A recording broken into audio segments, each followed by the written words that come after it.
Gas पर साबुन डालते ही करिए गैस की बचत और अपने कामों को करिए आसान। Hello friends, welcome back to my channel. तो आप लोग कैसे हैं? आशा करती हूँ आप लोग बहुत अच्छे होंगे। तो हम लेकर के आए हैं आज बहुत ही धमाकेदार टिप्स है, इसको आप लोग एंड तक ज़रूर देखना। और हाँ, आप लोग कहाँ कहाँ से वीडियो देख रहे हैं, किस गाँव किस शहर से, मुझे कमेंट करना बिल्कुल भी ना भूलें।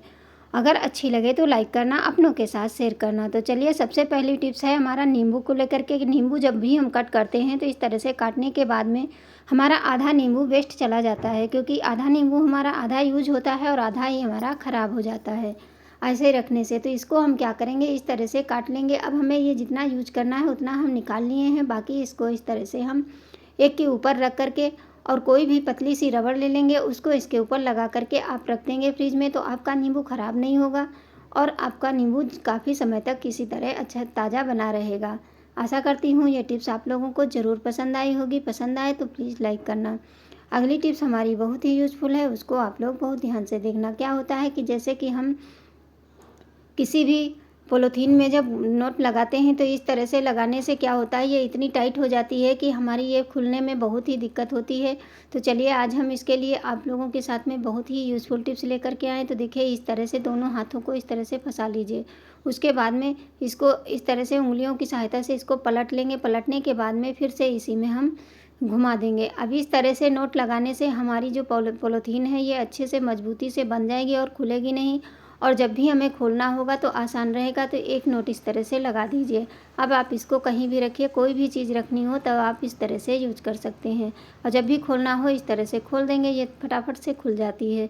कोई भी सामान हो आप इस तरह से लगा सकते हैं। तो चलिए, इसको हम एक और तरीके से आप लोगों के साथ में शेयर करते हैं। जैसे कि कभी कभी होता है कि जल्दी में है, तो इस तरह से पन्नी को ले लीजिए और घुमा करके राउंड करके इसमें ये देखिए इस तरह से निशान बन जाता है, उसके अंदर इस तरह से डाल देंगे।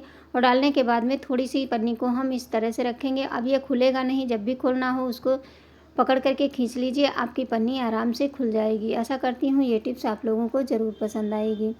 अगली टिप्स है हमारी नॉन स्टिक तवे को लेकर के। जैसे कि नॉन स्टिक तवा जो होता है वो हम इस पर डोसा है, पराठा है, जो भी बनाते हैं तो धीरे धीरे ये काफ़ी गंदा हो जाता है। देख सकते हैं कितनी ज़्यादा जल गया है। अब इसको हम बिना मेहनत बिना रगड़े अगर हम रगड़ देंगे तो इसका जो नॉन स्टिक होता है वो लेयर ख़त्म हो जाएगी, तो हमारा तवा भी ख़राब हो जाएगा। तो इसके लिए हम बहुत ही यूज़फुल टिप्स लेकर के आए हैं, जिससे कि आपको बिल्कुल भी मेहनत नहीं करनी पड़ेगी। तो चलिए, गैस को हम एकदम लो फ्लेम पे चला लेते हैं। इसके बाद में हम तवे को रख देते हैं। अब तवे में हम डालेंगे थोड़ा सा कोलगेट। हाँ, कोलगेट जो होता है इससे तवा हमारा बहुत जल्दी से साफ़ हो जाता है।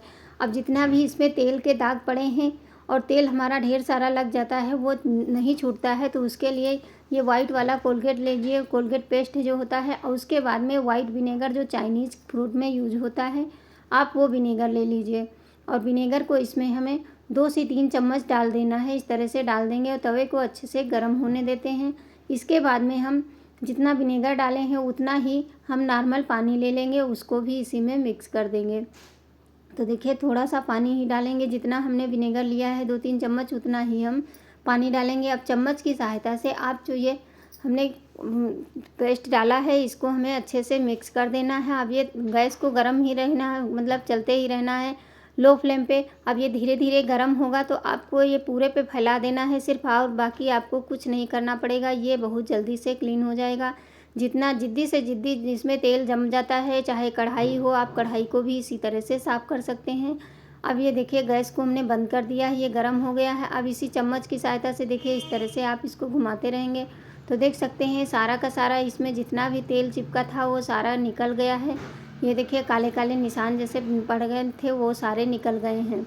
आप कोई भी कपड़ा ले लीजिए जिससे आप बर्तन धुलते हैं वो ले लीजिए, क्योंकि अगर हम इसमें स्टील वाला जूना यूज करेंगे तो हमारी जो परत है वो छूट जाएगी। तो इसलिए हमें कोई चीज़ नहीं लेनी है जो हमारा नॉर्मल बर्तन धोने वाला होता है। मैं तो सॉक्स का इस्तेमाल करती हूँ, तो आप भी इसी से साफ़ कर सकते हैं। अब इसको हमें इसी से साफ़ कर देना। अब ये जो बचा हुआ पानी है ये फेंके ना। जैसे लोहे के तवे हैं जिस पे हम रोटियां बनाते हैं, पराठे बनाते हैं, उस तवे पे आप इसको डाल दीजिए। गैस को थोड़ा सा गर्म कर दीजिए, मतलब गैस जला करके इसको भी गर्म कर लीजिए।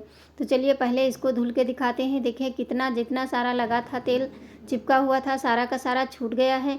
अब हमें इसे कोई मेहनत नहीं करनी, क्योंकि अगर इसको हम रगड़ देंगे तो इसकी लेयर्स ख़त्म हो जाएगी, तो फिर हमारा डोसा नहीं बनता है, नॉनस्टिक फिर ये नॉनस्टिक नहीं रह जाएगा।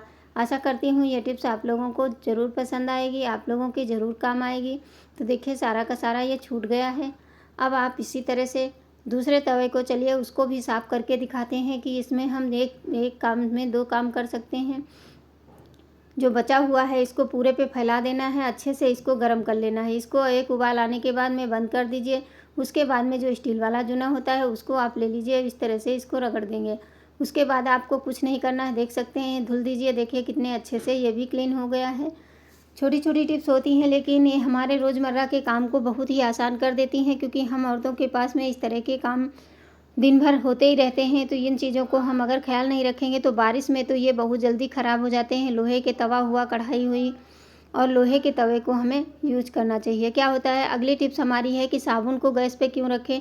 देखिए जब भी गैस जलाते हैं तो इस तरह से बीच से गैस निकलती रहती है। इससे हमारी गैस बहुत वेस्ट होती है और हमारा जल्दी सिलेंडर भी ख़त्म होता है। तो उसके लिए आप क्या करिए, कोई भी साबुन ले लीजिए, जो भी आप साबुन यूज करते हैं वो साबुन ले लीजिए।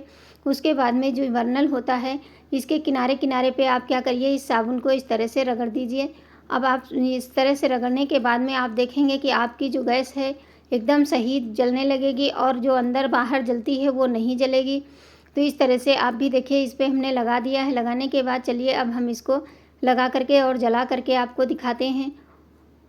तो देख सकते हैं इसको हम रख देंगे। रखने के बाद में अब हम आपको जला करके दिखाते हैं पहले कैसे जल रही थी और बाद में देखिए जब लगा दिए हैं तो उसके बाद में कितने अच्छे से ये जलने लगी। अब इस तरह से हमारी गैस वेस्ट नहीं होगी, तो हमारा सिलेंडर भी जल्दी नहीं ख़त्म होगा। तो होगी गैस की बचत ना। अगर अच्छी लगे तो लाइक ज़रूर करना। अगली टिप्स हमारी इस तरह की पन्नियों को लेकर के है। जैसे जो फाइल में पन्नी आती है, जो बच्चों के पेपर मंगाते हैं उसमें पन्नी होती है, ये बहुत ही काम की होती है। तो इसको सबसे पहले चलिए इसको हम कट कर लेते हैं। तो जो बड़ा ढक्कन है आप उस ढक्कन के बराबर पहले निशान लगा लीजिए, उसके बाद में छोटे ढक्कन पे निशान लगा लीजिए। छोटी सी पन्नी है, ये बहुत ही काम की है, आप एक बार इसको ज़रूर ट्राई करना। तो इस तरह से पहले निशान लगाने के बाद में दोनों एक साइड में हम रख देंगे, देखिए इस तरह से। अब उसके बाद में हम दोनों को निशान लगा करके पन्नी को अलग कर लेंगे। और ये पन्नी हमारे बहुत काम आने वाली है, आप लोग देखते रहिए अंत तक। तो इस तरह से हम इसको कट कर देंगे। इसको जिस तरह से का हमारा डब्बा है का ढक्कन है उसी तरह से आप इसको घुमा करके, चौकोर है उसी तरह चौकोर काट दीजिए। अब ये छोटी सी पन्नी हमारे बहुत सारे पैसे बचाएगी और बहुत सारा हमारा काम होगा। तो क्या होता है, जब भी कभी हम कोई, अब ये डबल लेयर है तो आप एक लेयर अलग कर लीजिए, उसके बाद में एक लेयर रख दीजिए। तो इसको दूसरे डब्बे पे आप यूज़ कर सकते हैं। जैसे कि कभी हम अचार बनाते हैं और बारिश में हमारा अचार बहुत जल्दी ख़राब होने लगता है। सबसे ज़्यादा जो मिर्ची का अचार होता है वो जल्दी ख़राब होता है। और ये अचार हमारा 2 साल पुराना हो गया है, आप लोग सोच नहीं सकते। मैं इसी तरह से रखती हूँ, इसीलिए हमारा अचार कभी ख़राब नहीं होता है। अब ये जो हम दूसरी पन्नी है इसको भी गोल सर्कल में कट कर लेंगे, जैसे कि हमने निशान लगाया था। और उसके बाद में ये जो गोल डब्बा है उस पर भी आप अचार पे आप इस तरह से लगा देंगे, तो आपका अचार में सीलन नहीं जाएगी, क्योंकि बारिश में ज़्यादा अचार ख़राब होने का डर रहता है। देखिए दोनों पे लगा दिए हैं। आप इसी तरह आप भी लगा करके अपने पैसे बचा सकते हैं। इसमें से कौन सी टिप्स अच्छी लगी, लाइक करना, शेयर करना, कमेंट करके ज़रूर बताना। Thank you.